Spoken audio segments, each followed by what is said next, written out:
Ingxenye yokuqala yesifundo se-Epistle. Lapho uNkulunkulu evusa abantu, wenza kanjalo ukuze bahluke futhi babe ukukhanya komhlaba. Noma kunjalo, abantwana bakaNkulunkulu babefisa ukufana nezinye izizwe.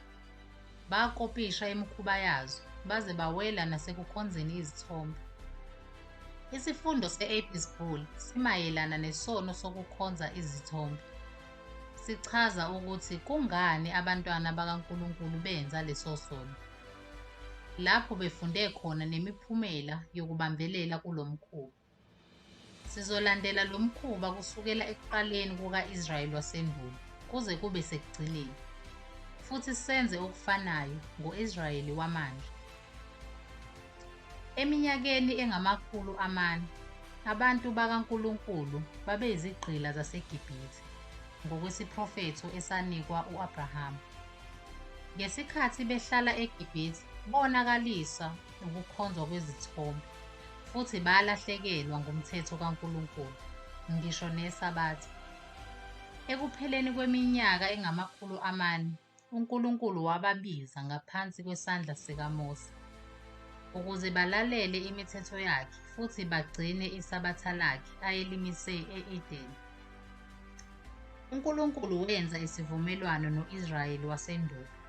Wabanika imiyalelo eyishumi ngaleso sikhathi ukuze baqonde isimilo esingcwele futhi bawukhuthalele umthetho, futhi bakhe isisekelo sezizukulwane eziningi ngokufundisa izingane zabo okuhlanganisa izimangaliso zemiyalo yakhe engcwele.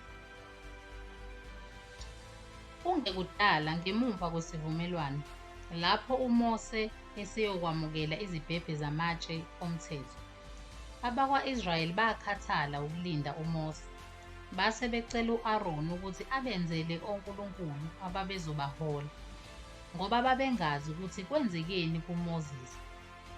U-Aroni esabela ukuphepha kwakhe futhi esikhundleni sokumela ngokuqinileyo udumo lukaNkulunkulu, wavumela izidingo zabantu. Wakha isithombe segolide wasethula ku-Israyeli njengonkulunkulu wabo. U-Israyeli wamukela ngentokozo isithombe segolide futhi kwamenyezelwa idili lenkosi ngosuku olulandelayo. Kuzo zonke izithombe u-Aroni ayengazenza, njengezithombe zenhlanzi, inyoka kanye nembuzi. Kungani enza isithombe sethole? Futhi kungani ama-Israyeli asamukela leso sithombe? Kusobala, ingoba babefundiswe eGibhithe. AbaseGibhithe babekhonza ithole elalikhula libe yinkunzi. Lalibizwa ngokuthi i-Epistle. Iyodwa kuphela i-Apis eyayikhonzwa ngaleso sikhathi. Yayiveza izimpawu ezithize, ezibandakanya umzimba omnyama onophawu lwenkanyezi emhlophe ebunzini, nophawu olusamaphiko okhozi emhlane, futhi ibiba nenani eliphindwe kabili lezinwele emsileni wayo, kanye nophawu lwesikabhu ngaphansi kolwimi lwayo. Futhi inkonyane lalizalwa ngendlela eyisimangaliso engasiyo imvelo. AbaseGibhithe babekhonza inkosi yabo nabo. I-Epistle yayiphila, kanye nenkosi yabo yayiphila. Kwakunokufaniswa okuqinile phakathi kwenkosi ne-Apis. Bobabili kwakungonkulunkulu abaphilayo, futhi babehlonishwa ngokufanayo. Le nkonyane enalezi zimpawu ifanekisela inhliziyo enesibindi, amandla amakhulu, kanye nomoya wokulwa.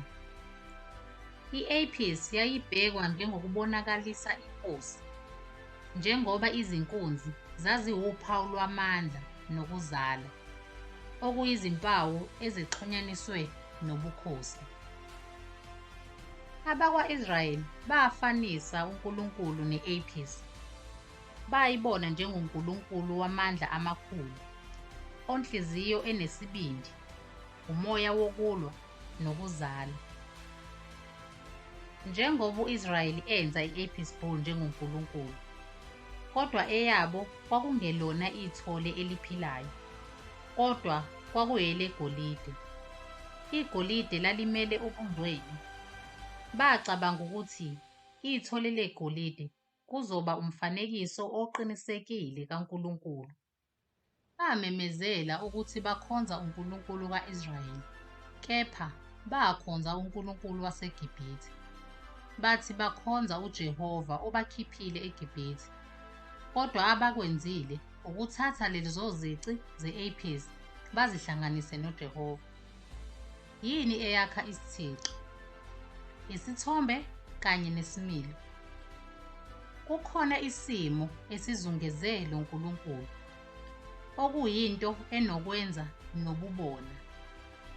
Abakwa-Israyeli bazama ukuhlanganisa ukukhonzwa kukaNkulunkulu weqiniso nalokho ababekufunde eGibhithe. Ekwenzeni lokho, banikezela uNkulunkulu isimo kanye nesimilo.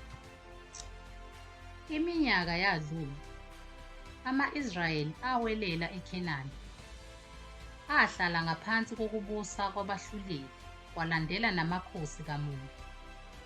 Kodwa ukuba khona kwamakhosi kwakungelona icebo likaNkulunkulu. Abakwa-Israyeli abafuna inkosi babefuna ukufana nezinye izizwe, babe nenkosi enesibindi nomoya wokulwa. uNkulunkulu wabanika uSawuli, namanye amakhosi amlandela esikhundleni sakhe. Babefana ne-Apis bull kuma-Israyeli. Ngenxa yokukhonza izithixo, bathunjwa eBhabhiloni. Ngaleso sikhathi babona ukuthi kwakumele bayeke izithombe ezibaziwe ukuze bagcine isizwe sabo. Base belapheka ekukhonzeni izithombe ezibaziwe, bayeka izithombe kodwa basala bebambe isimilo se-Apis bull. Lapho kufika uKristu, babengasenaso isithombe kodwa babesafuna isimilo se-Apis.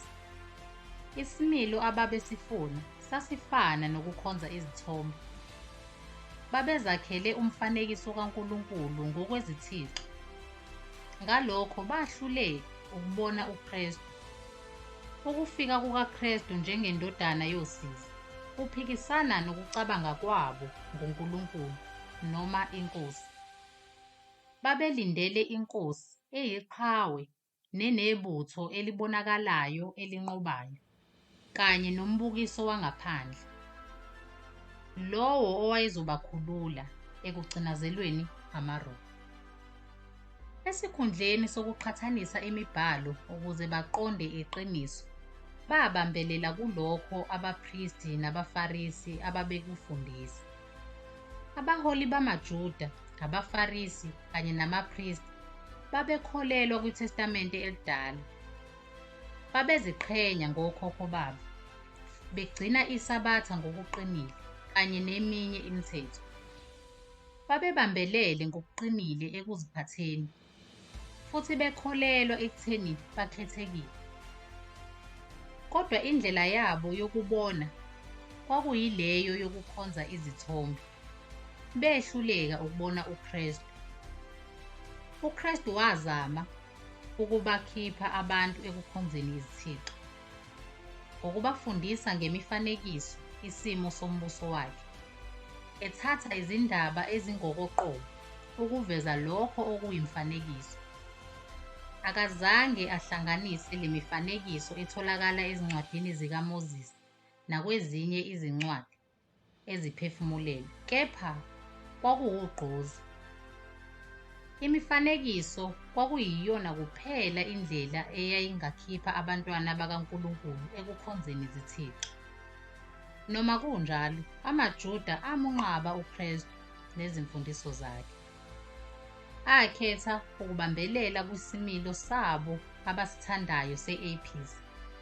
Bahluleka ukushiya isimilo se-Apis, base belahla uKristu. Lokho kwakuwuphawu lokwahluleka ngokuphelele kuka-Israyeli wasendulo, ukuhumusha umbuso wemvelo ekugcwalisekeni kwawo ngokomoya. Amen.